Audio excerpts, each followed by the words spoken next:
Imagine waking up one day as a millionaire. Your dreams are coming true, you're living a life of luxury, and the world is at your feet. But then, one morning, you wake up to find everything gone. Your money, your home, your reputation, even your future. This isn't a fairy tale. It's the real story of what happened to thousands of people in the late 1990s. One word, .com, took the world by storm. People poured their life savings into stocks without a second thought, convinced the internet was the future. A small program called Mosaic made the internet vibrant, sparking a revolution. But then came a crash that obliterated everything. Companies worth billions turned to dust overnight. Millions lost jobs, homes were sold, and dreams shattered. But here's the shocking part: in 2025, we're heading toward another storm. The coming time could be even more terrible. A new bubble is about to burst. In this video, I'm going to tell you some surprising facts about what is going to happen in 2025 and 2026. Are AI and crypto creating a new .com bubble? Welcome to The Last Breath, the channel that brings you the most dramatic, insightful, and gripping moments from history. In the mid-1990s, the internet was a new frontier, a place of endless possibilities. But it wasn't always a magical wonderland. Before 1993, the internet was a dull, text-based world with plain web pages and boring interfaces. Then came a game changer, a computer program called Mosaic. It was the first web browser to display not just text, but colorful images, graphics, and a whole new experience. Mosaic made the internet accessible to everyday people. Behind this spark was a 22-year-old programmer, Mark Andreessen, who, along with his team, founded a company called Netscape. Netscape shook the internet world. In August 1995, they decided to sell their shares to the public through an initial public offering, or IPO. They priced each share at $28. But when the stock market opened, something unbelievable happened. Netscape's shares skyrocketed to $75 within hours and closed the day at $58. A company that wasn't even profitable became worth $2.9 billion overnight. Investors who bought into the IPO doubled their money in a single day. This was the moment the world realized, if a company had .com in its name, it could be a gold mine. This success birthed a new mantra: profit is optional, growth is king.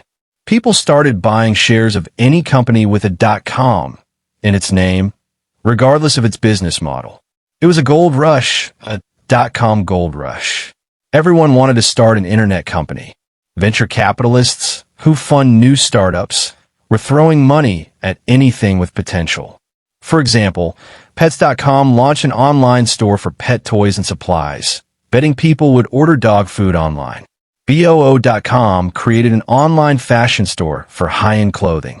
eToys.com sold children's toys, and Webin promised grocery delivery right to your door. These companies reached billion-dollar valuations in months, even though most were losing money. Take theglobe.com, for instance.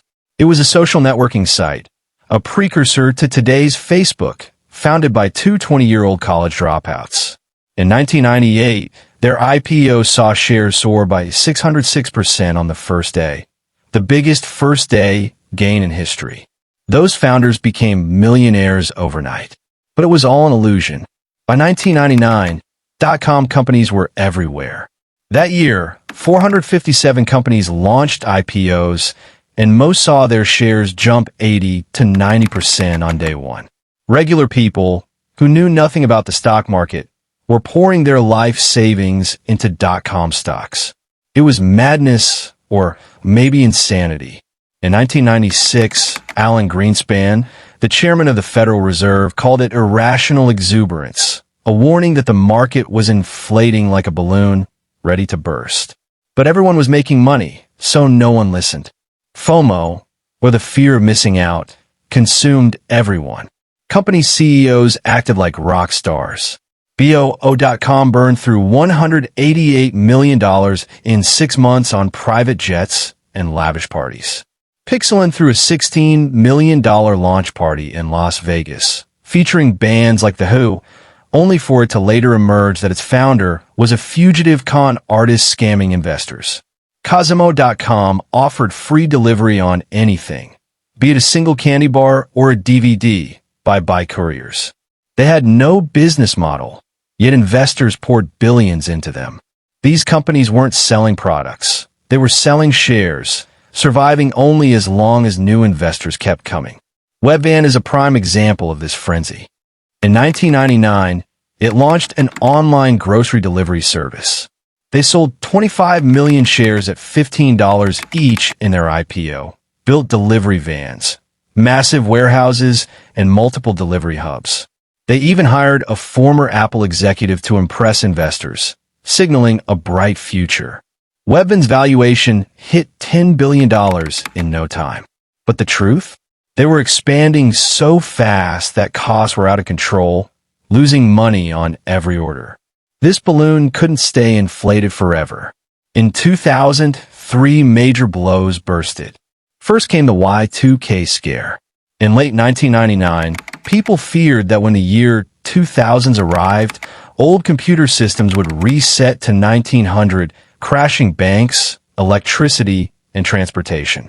The fear was baseless, but it created market unease, and investors began selling stocks. The second blow was rising interest rates. In February 2000s, Alan Greenspan raised interest rates at the Federal Reserve.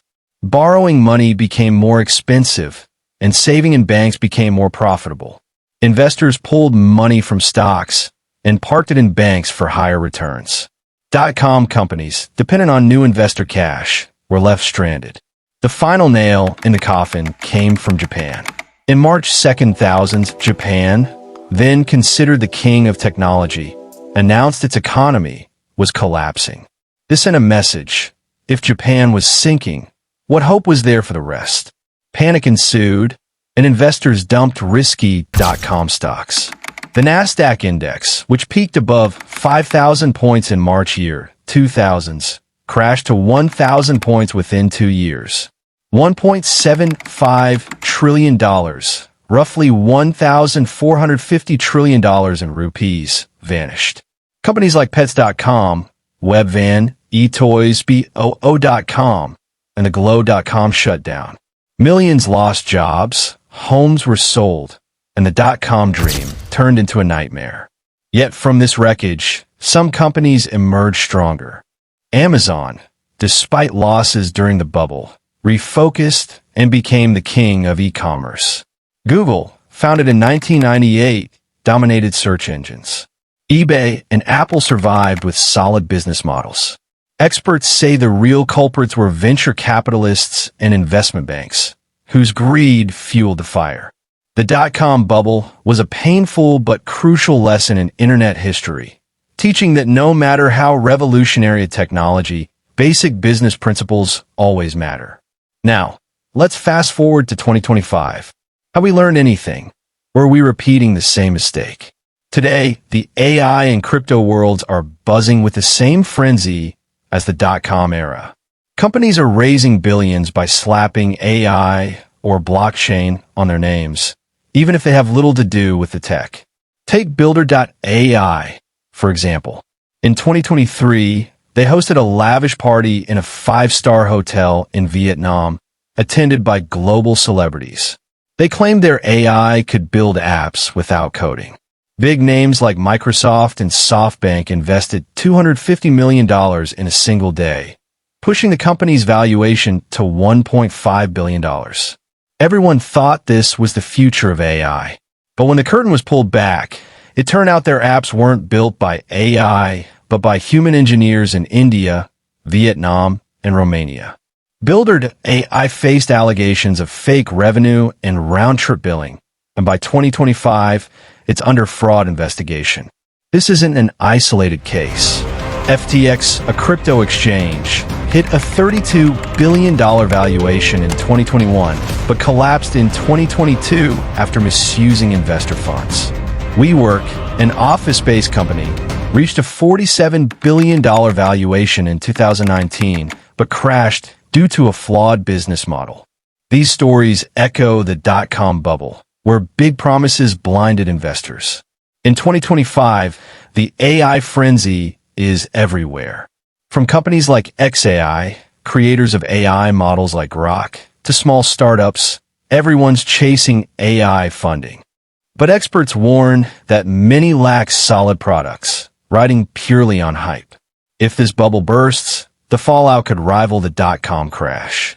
So, viewers, have we learned from the dot-com bubble, or are we racing toward an even bigger one? Will AI and crypto change our future or lead to another disaster? What do you think? Drop your thoughts in the comments below. If you enjoyed this video, hit the like button, share it, and don't forget to subscribe to The Last Breath.